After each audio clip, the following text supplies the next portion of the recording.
Bu videoda öyrənəcəksiniz. 1. Hansı qidaların tərkibində C vitamini var? 2. C vitamini olan qidalar nəyə faydalıdır? 3.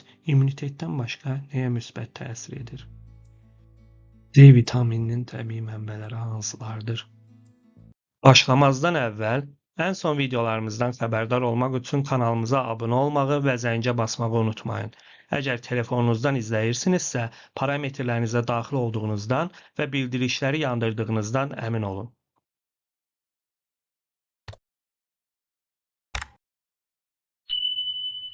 Xəbərdarlıq. Bu video təhsil məqsədləri üçündür və tibbi məsləhəti və ya müalicəni əvəz etmir. Salam dostlar. Bugünkü videoda çox vacib, amma çox vaqeət yanaşdığımız bir mövzudan danışacağıq. C vitamininin təbii mənbələri.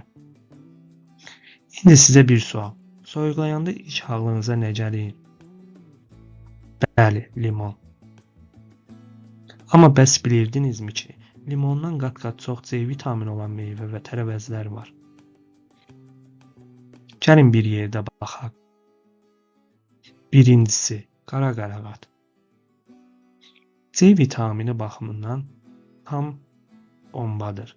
100 qram qara qarağatda təxminən 180 mg C vitamini var. Müqayisə üçün deyim, limonda bu rəqəm cəmi 50 mg civarındadır.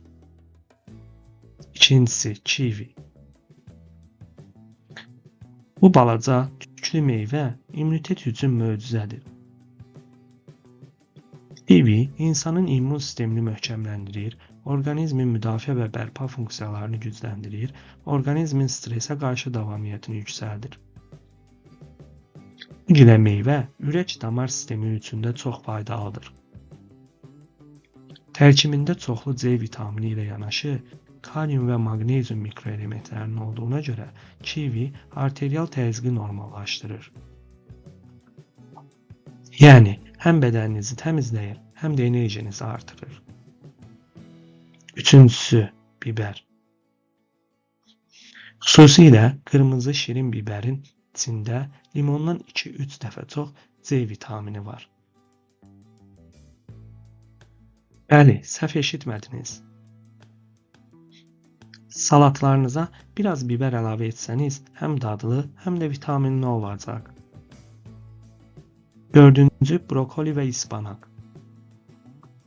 Bunlar təkcə dəmir və lif mənbəyi deyil, həm də güclü C vitamini qaynaqlarıdır. Üstəlik, orqanizmdə antioksidant təsir göstərərək bədəni toksinlərdən təmizləyirlər. Və nəhayət beşincisi, it burnu. Bildim, it burnu çiçək, hə də? Qızdırmanın qənibidir. Bıçaq, pendiri kəsən kimi kəsən. Bunu çoxumuz uşaqlıqda içmişik. İtburnu çayı. O təbiətin vitamin deposudur. Tək bir stəkan itburnu çayı gündəlik C vitamini ehtiyacınızı qarşılaya bilər. Unutmayın dostlar, C vitamini yalnız immunitet üçün deyil, həm də dəri, saç, diş və damar sağlamlığı üçün vacibdir. Bədən bu vitamini özü istehsal etmir, yəni onu qidalarla qəbul etməliyik. Ona görə də süfrənizdə hər gün azacıq limon, biraz biber, biraz da kivi olsun. Əgər siz də immunitetinizi təbii yolla möhkəmləndirmək istəyirsinizsə, bu qidaları menyunuza daxil edin. Dinlədiyiniz üçün çox sağ olun. Videonu bəyənin, paylaşın və kanala abunə olmağı unutmayın.